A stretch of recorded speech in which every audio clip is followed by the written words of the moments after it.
You can now find me on RoadStr, the app connecting people through cars.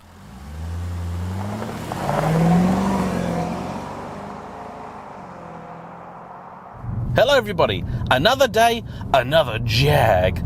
This one is an XFR, and I happen to think it could be one of the best, reasonably affordable, petrolhead-friendly daily drivers in the world. Let's talk about why.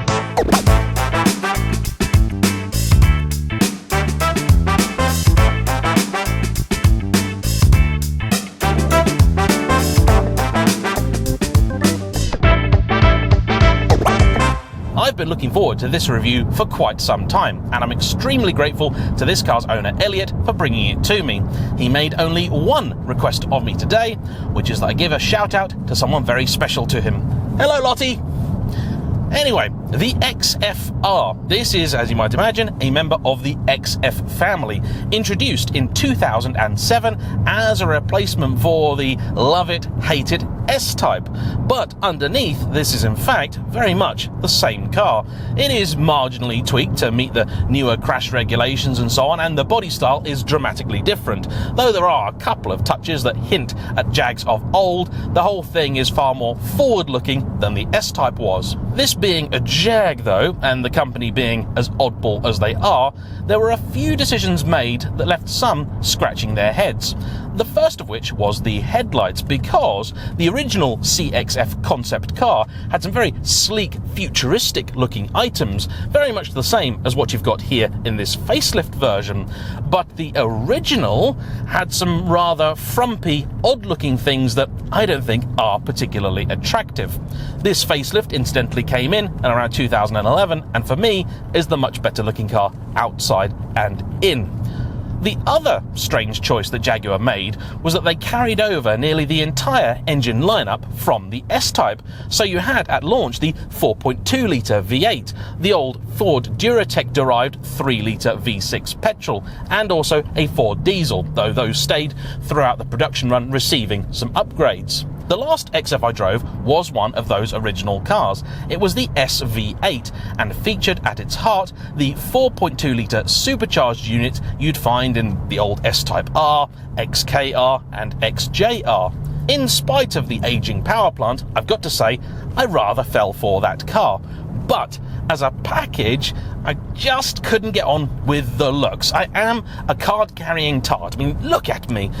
If a car doesn't make me want it when I look at it, no matter how good it is to drive, I do struggle just a little bit. Happily, the facelifted XF fixes quite a few things, and not long after Jaguar introduced the 5 litre V8 to replace the 4.2, they also brought out an R variant, and there are a couple of things that made it stand out. Firstly, a supercharged, fire-breathing 500 horsepower version of the V8 you'd find in stuff like the newer XK. But it also had something the XK never ever got, an 8-speed automatic, where at the time the rest of the lineup used the older and fairly familiar 6-speed. The rest of the range did eventually adopt this gearbox, and as previously mentioned, in 2011 it was facelifted. The XFR, if you're looking to buy one, you need to be careful because it exists in both pre and post facelift guise.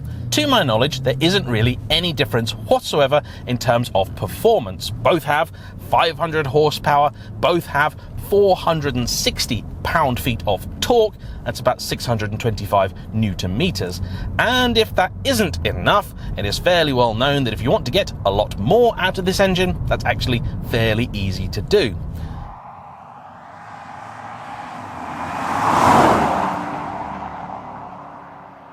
As it happens, driving something like this, I do find myself asking, why didn't more manufacturers supercharge their cars, particularly their performance variants? By the time this was coming out, a lot were still using natural aspiration like Mercedes, but others were beginning to move to turbocharging like BMW. Now, I suspect the reason for this is that to get a lot more power out of an engine with a turbo is fairly easy, and if you want to have a model lineup, getting different power outputs with different flavors of turbo is also not that difficult. Most likely, though, is the fact that turbos always tend to perform quite well when it comes to tests for emissions and fuel economy. But the truth is that in the real world, I'm not convinced they always do that much better. Elliot has driven quite some way to get to me today, and on a fairly sensible run, he achieved just shy of 30 to the gallon. For a big, near 2-ton car with this amount of power and performance, that's really rather impressive. I came extraordinarily close to buying an XFR last year when I was on the hunt for my new daily driver. If you aren't familiar with the story, I actually did buy an XJR because I was looking at the XFR and figured actually for the same money you can get an XJ, which does have a lot more toys and is actually the same weight on account of being all aluminium rather than steel like this. But that car did disappoint, so I wound up going back to the dealer, and I then bought the thing I'd originally gone looking for, a Maserati Quattroporte. That car has now been sold, so I find myself once again on the hunt for a daily driver. I don't really want to spend the same amount on it as I did the Maserati for a couple of reasons. The main one being that I don't have that amount of cash spare. Those who follow the channel will know exactly why I don't have an awful lot of spare cash right now. The good news is that you don't actually have to spend all that much money to get yourself into an XFR. Prices at the moment seem to range between £10,000 and £30,000. Granted, the one at 10 grand is rather exceptional, something of an outlier. There is also one at 12 grand, which is at Motor Hub, possibly the worst car dealer in the entire world. If you don't know what I'm talking about, Google them. You'll have a good laugh. But real decent examples which look like they won't melt in your hands start at around the 13 to 14 grand mark for the pre-facelift cars, and then it's about 20 or so you'd have to spend to get into a facelift. This is a 62 plate car, so a reasonably early example of the facelift, and they went on until about 2015 when they were replaced with the, at long last, all aluminium XF. The later XF is actually a great looking car, particularly in estate guise. The interior is rather wonderful. However, it does have a fairly big problem. It's crap. I don't know how Jaguar managed it, but nearly everything right with this is wrong there. The ride at low speeds is simply intolerable, and even worse than that, the range-topping engines were either a 4-cylinder turbocharged petrol or a V6 diesel. The V8 never made a single appearance. And that is a crying shame, because this is one of the most enjoyable, most characterful engines you'll ever find in anything remotely normal. In fact, as Mr. Sainsbury is now departing, and I have one of my favourite roads nice and clear ahead of me, let's find out whether this car really has what it takes to be a proper Jaag, and a genuine alternative to the BMW M5.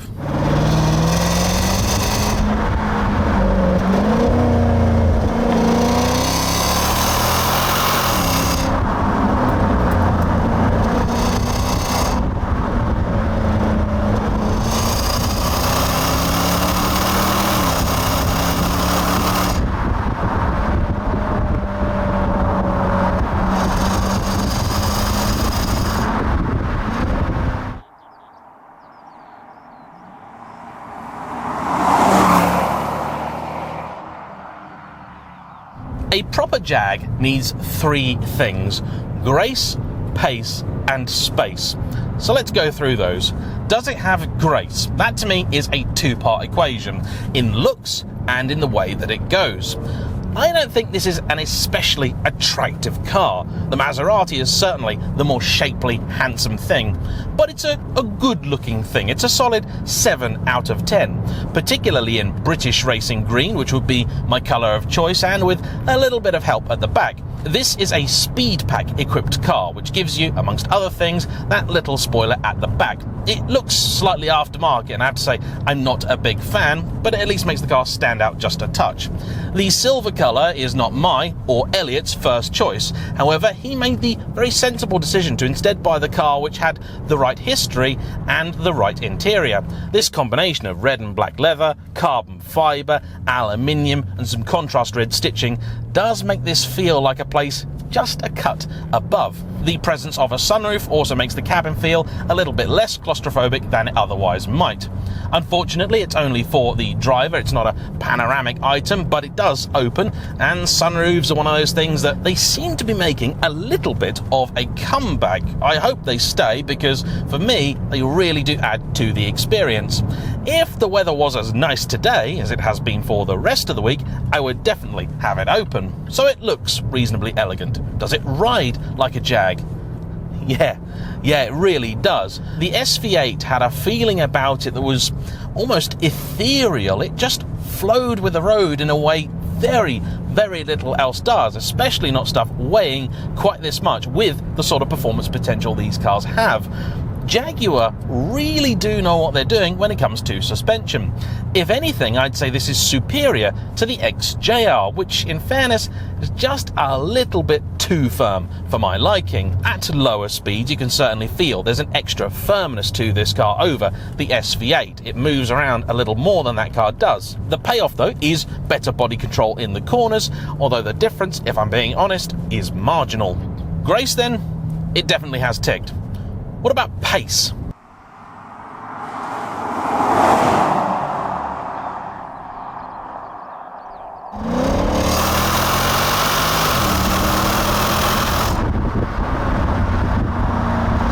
No shortage of that whatsoever. The engine responds absolutely brilliantly in dynamic mode. It might actually be perhaps a little bit too much. I think the car's better with it off. The gearbox does what you tell it to. The gearbox is a perfect partner, though it doesn't have the snap of a dual clutch system or some other configurations of the ZF8 Speed. At no point in time are you left hanging. It makes its mind up very quickly, and you can make serious progress. The car's only real dynamic flaw for me is the fact that the steering, though decent, isn't brilliant. It's quite fast, it's quite light, and you don't get the best idea of quite how close to this car's limits you are. When you've got this amount of power going through only the two rear wheels, you do want perhaps a better sensation of quite how close you are to things going, well, fun. The good news is the traction control system actually works quite well. It intervenes in a smooth and progressive manner and doesn't hold you back like some older systems. The original Jaguar XFR was hilarious because the traction control would either stand by and watch you have a terrible, horrible accident, or cut in like an anvil on what appeared to be a perfectly fine stretch of road with nothing getting in your way. Elliot deliberately brought this car to me without any modifications whatsoever, so I could see how the car was in genuine OEM condition. The exhaust is something I know a lot of people like to change, and I could see why. From in here, you don't get all that much of V8 rumble. You can certainly hear it, you know it's making a noise, and from outside, it's pleasant enough. But I think you can definitely unleash a little bit more of that growl without turning it into an entirely antisocial machine. Spires have several systems that I know are quite popular in the Jag community, and one of those would probably suit quite well. Though it doesn't rev particularly high, the red line being just below 7,000, this car pulls from pretty low down, giving you a very usable and broad torque and power spread.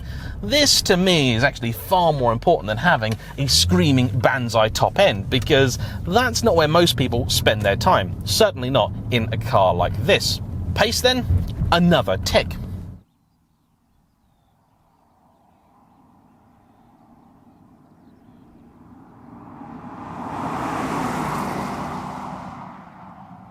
Last up, and this is the one where the XF would potentially fall over, as many other Jags have: space. Historically, Jaguars have been quite large cars with not all that much room inside, some being borderline comical, like the XJS. This is not terrible. You can fit 4 adults in it. I can fit myself behind myself. I'm 5'10". But there's not an awful lot of legroom, and in a car that is just shy of 5 meters long, that's a touch embarrassing. Boot space is decent enough. I'm told there's plenty in there for 2 sets of golf bats and a couple of overnight bags as well. But if you are a family exclusively of 6-footers, this might not be quite roomy enough. So this is in theory then the perfect car, isn't it? It's more interesting, rarer and responds better than a BMW M5, yet has all the pace needed to keep up. It's a little easier to find a good example of than a Maserati Quattroporte. It has just about enough room in it. It is relatively decent on fuel, and it can be quite an exciting drive too. Why then didn't I buy one, and why haven't many other people? I can answer the second one reasonably easily. That's because over the last few years, Jaguar Land Rover have earned themselves a reputation for being very unreliable. And it pains me to say this as a Brit, but it is a reputation they certainly deserve. Of the very many press cars that I have had on the driveway, only 3 have given me any issues. One of which was traced to some bad fuel, because I was the first person to get the car after a 9-month break due to our friend COVID. The other 2 were both Jaguars. The XE and the F-Pace both suffered what I'd consider a fairly serious failure. In the XE, the entire infotainment simply froze. That may not sound like much, but remember, in the XE, you haven't lost just your radio controls, you've also lost your heater, your navigation, pretty much everything. The car still drove, which is more than I can say for the F-Pace, that one day simply decided it didn't want to start at all. We were unsure what exactly had gone wrong in that car, but for about an hour it had absolutely no power whatsoever. My sister has also just had a rather large problem with her Land Rover Discovery Sport.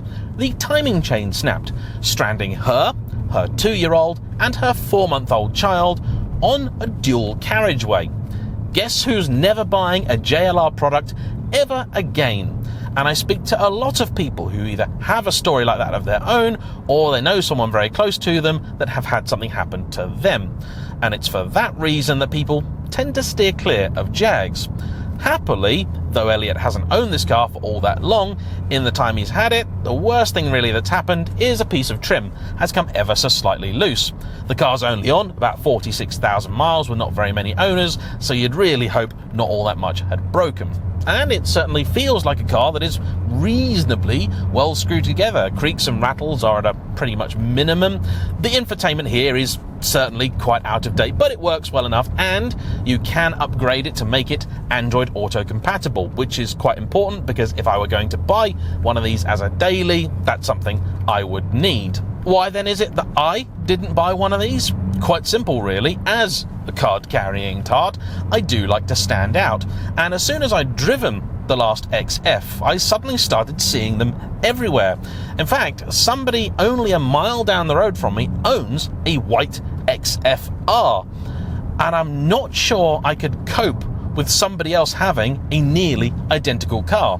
The only solution, as far as I saw it, would be to buy an XFRS. But those are even more money and even rarer. I haven't driven one, and I'm not sure if they might be just a step too far as daily drivers go. If somebody out there happens to have one, or an XKRS, I would love a go. Before I hand this back then, time for one last quick blast. We're now in dynamic mode. Not that it really seems to make an awful lot of difference, to be honest. The major change is the fact that the traction control is just that little bit more liberal, whereas before the back end didn't move around all that much. Now, even with relatively light application of the throttle, the car will let it slide a bit. Road conditions today are a bit mixed, but it's not scary, it's not daunting. That being said, it is the kind of car that, because it does hide its intentions a little bit, you could get things rather wrong rather quickly. I would say it's when you were doing this kind of stuff that the Maserati really comes into its own, because the steering, the throttle, the noise all elevate it to a level the Jaguar, in its current guise, cannot reach. The steering in particular, the Maserati's strong point. The Jaguar certainly has greater pace and is actually even lighter than the Mazda, about 100 kilos lighter as it happens. But the Maserati does have much more legroom for passengers, if a little bit less room in the boot. Also only the 6 speeds versus the 8 speed of the Jag, and the seats in this are much better. The Maseratis are absolutely atrocious. These, wonderful. Car turns in really nicely.